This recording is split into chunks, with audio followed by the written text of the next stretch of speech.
Hello everyone, this is Zeeebo and welcome to this AFK journey video. So for this AFK journey video, I'm going to continue my free to play mid to end game arena guide, more so for the offensive side of things today, because I'll keep the defense side in another video as I want to sort of build up my account first, at least get my units for the defensive side of things all the way to Mythic Plus before I talk about like the different formations, team building, as well as show you guys some results for the defensive side.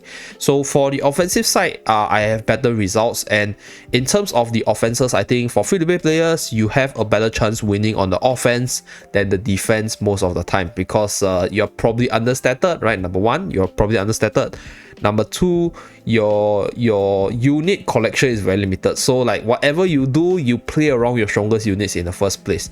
So that is pretty much it, right? On the defense side of things, if whatever you build up is not good for defense, chances are you'll struggle a little bit, but no risk, you can slowly build up that for the arena side. But for offensive side, you can still have fun on a daily basis even if your defense scores are not very good.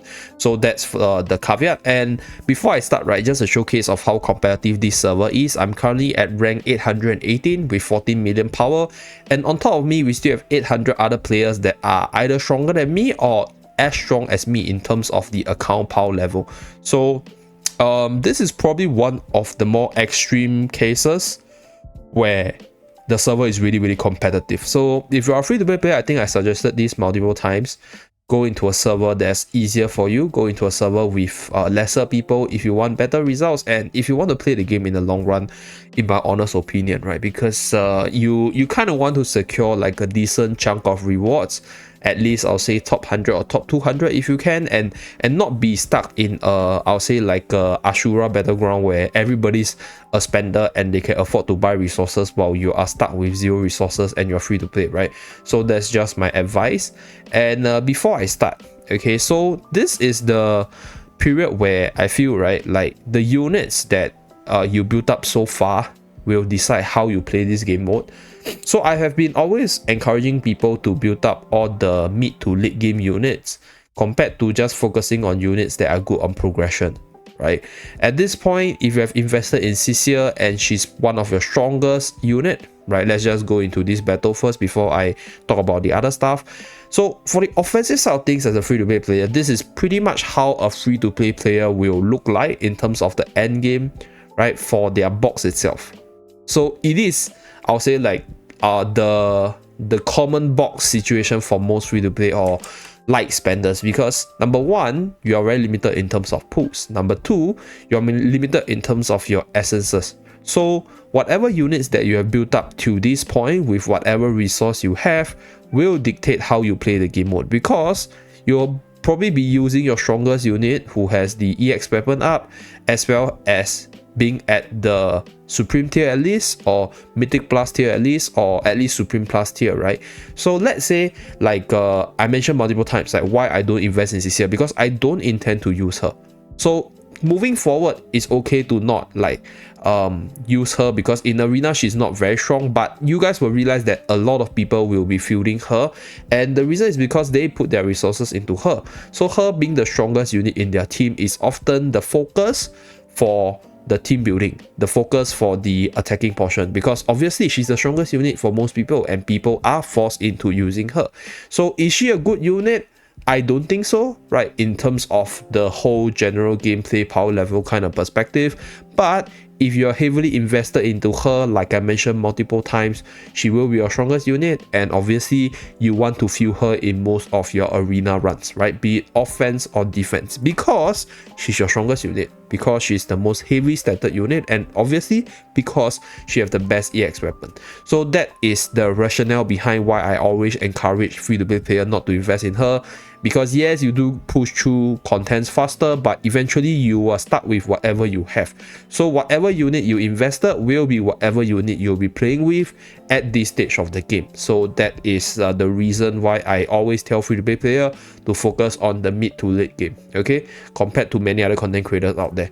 But without further ado, right, let's go into the offensive side of things. Usually when I go into the offense, right, these are the few top process that I'll have. So first of all, you guys can see your power level on the top left hand side. This is the power level of the team that you're currently fielding.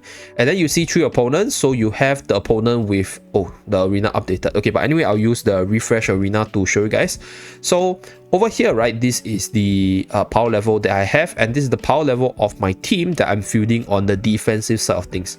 So personally, I don't think it matters that much. I think it's a good benchmark as to how powerful you are in terms of power compared to other people, right? So if you take a look at the power levels of the 3 person that is shown to me, they're all pretty similar: 465, 444, 462. So these 3 players over here, right, they are fielded based on the points difference between you, right, as well as them. So the first player over here is the player that is usually below you in terms of points, or the gap between you and this guy is very big as this guy is below you. Okay, then we have the middle player. So this player is usually the most optimal player that you can attack. In a sense, this player is usually the closest in terms of points to you, and usually the power level for this player will be the closest to you. So this is usually most people's attack target. Then the third player is usually the strongest player, or the player with the best defensive comp, because his points difference compared to you is usually higher. So he will be the one on top of you, unless you are number 1 in your server and this guy will be like the top 5 guy. Most of the time this guy will be weaker than you, this guy will be about the same as you, and this guy will be a little bit stronger than you. So sometimes there are some players that are really powerful, but their defense is like shit, so they could be here or even here. So power is not something that dictates who you should attack, but rather I think you need to know what your team can do, and then what the opponent's team can do, and then you try to attack the enemy based on your personal take as to whether or not you can win. So based on this, right, if I take a look at all the different teams, you guys can see everybody has at least a CCR in their team, or everybody will have at least a Vala in their team. So this is because CCR is one of the most heavily recommended unit, and people are forced into using her because she's their strongest unit. And obviously at this point in the game, I think she's still decent.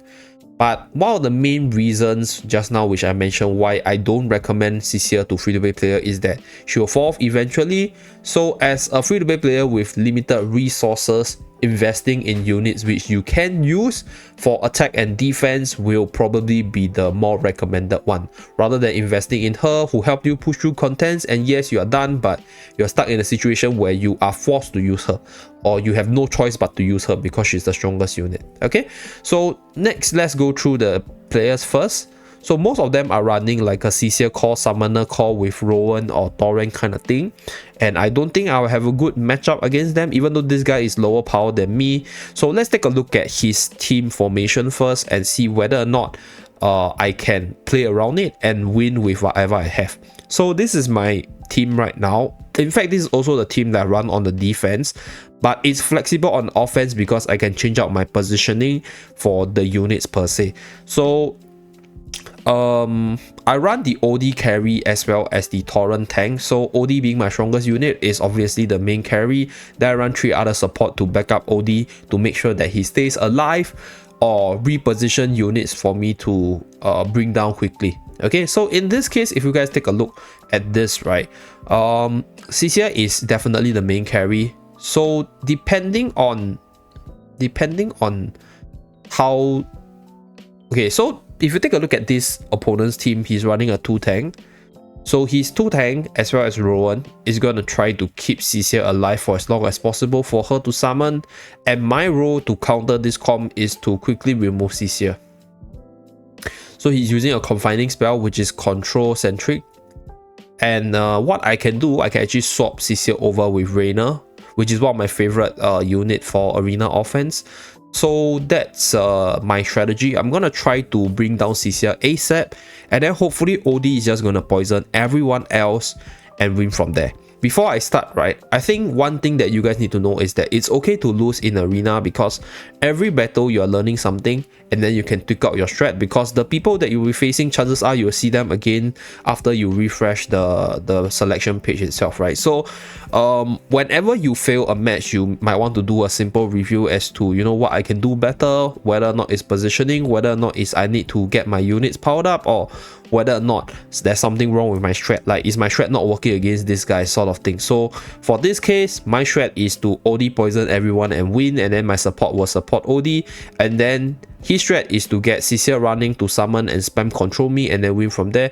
So if I can remove Zeee before he summons come out, I think I should be able to win the fight. So that's the thought process, and let us start the offensive side of things. So I'm going to do this. Okay, we swap up Zeee. Okay, so very good. OD managed to throw out the ultimate and I managed to pop Zeee. So I think the main, I'll say, offensive threat is gone from the enemy's team, although he does still have a Floral Bell, but I think compared to Zeee, Floral Bell is not like mega scary in my honest opinion, at least based on his unique quality, because his Zeee is probably the stronger unit. So being the stronger unit, Zeee is definitely more impactful, and as you guys can see, my strategy is working. So I'm able to keep my OD alive, and then I'm able to spam my ultimate to clean house from there. So that is my strategy working. So there will be cases where I think you over predict your power level and then you lose the match. So I'm gonna do 2 more runs to show you guys how I usually attack with my free-to-play account. So let's go into the second run. So now if you take a look at this account, like these accounts that are presented to me, they're all slightly stronger than me except for the weaker guy. So usually, right, I won't attack this guy. I'll either attack this guy or this guy, because this guy is about the same power level as me. So if I hit him, right, I'll get a decent chunk of points. And if I attack this guy, if I win, I get a lot of points. So what do I mean by that? Because of the point difference between the two players, you actually get more points for the attacking players that are like further than you in terms of the point range.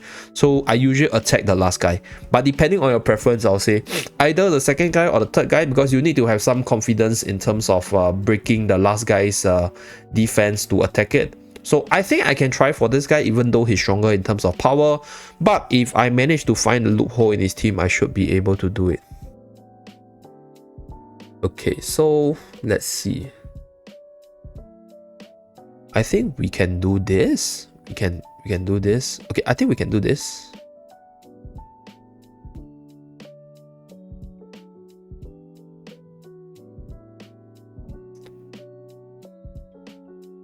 Okay, I think we can do this.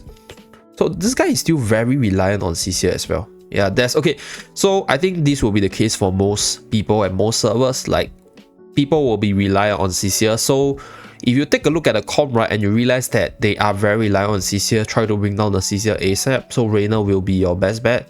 And if you can do that, usually you win the match from there. So in this case, as you guys can see, another Zeee, and he's stronger than me. I'm only 508,000 power and he's 594,000. I'm not so confident against this because this guy does have a secondary carry, which is Viperion. So even if I manage to bring down Zeee, there's still a chance that the Torrent can kill me, and there's still a chance that the Viperion can kill me, and him being at higher stats give him a defensive advantage because his units will have more power than me. But nonetheless, we're going to give it a try. I'm going to swap in Hairwind, and hopefully Hairwind's ultimate pops off first because she'll be attracting the attention of the enemy's team. Let's go. Okay, so we swap in Zeee. Very nice. We managed to poison the Zeee first. Okay, nice. We popped off one of the carries. So there's still a Viperion on the enemy side, as you guys can see. So yeah, unfortunately, my Hairwind's ultimate didn't pop off before the Viperion pop off.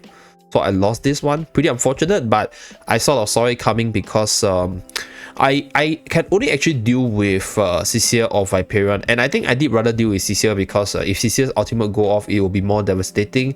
And against Viperion, if my heal had went off, I probably had win there, right? So that means that my strategy was a little bit worse compared to his, at least at the point of recording.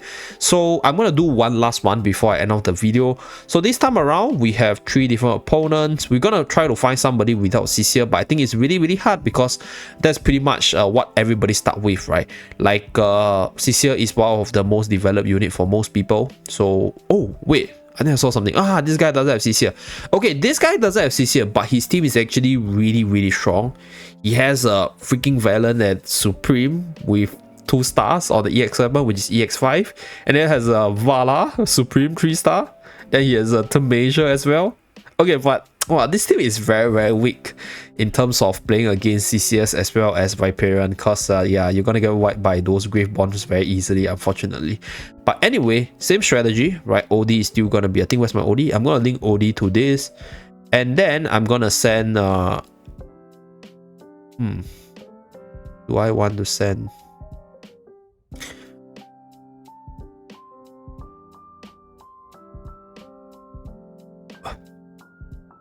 Okay, I'm gonna switch out Rowan, because Rowan is the easiest targets to switch out. Okay, and I'm gonna use this one. So switch out Rowan, try to bring down Rowan, and then maybe I want to switch out Vala though. Do I want to switch out Vala? So I can try to bring down Vala ASAP. Yeah, I kind of want to isolate Vala because I think Vala is the key component for his strategy. But at the same time, Valen as well as the Major can be really annoying. I think I'll switch out Vala. Yeah, I think I want to burst down Vala because I don't want to let Vala steamroll. So my goal is to snipe bound the Vala. His role is to let Vala steamroll on his side of the battlefield. So unfortunately, my first ultimate landed on the Major, and my things got slowed down. But I think OD did manage to poison the Vala, right?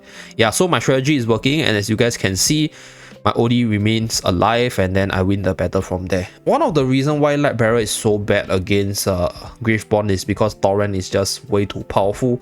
So if your enemy or the opponent is fielding Torrent, right, you guys basically have a really hard time dealing with that one tank, and then obviously you're not gonna have a good time winning. So I'm gonna do, let's see the duration of the video. Yeah, I think the duration of the video is really long already. It's about 16 minutes. So yeah, that's pretty much it for the Arena offensive guide. I think Arena is a really fun game mode, and I strongly encourage you guys to try and error yourself. Don't be afraid to lose, because losing is part of learning as well. I think people are very afraid of losing, and they don't review their battles enough. Sometimes if you take a look at all these records, you will learn something, and maybe you will improve your overall offense experience. In terms of defensive side of things, it will be I'll say like pretty different ball game. So stay tuned for the defense side of things for the free-to-play endgame arena guide. And that's it for this video. I'll see you guys again in my next one. Bye guys.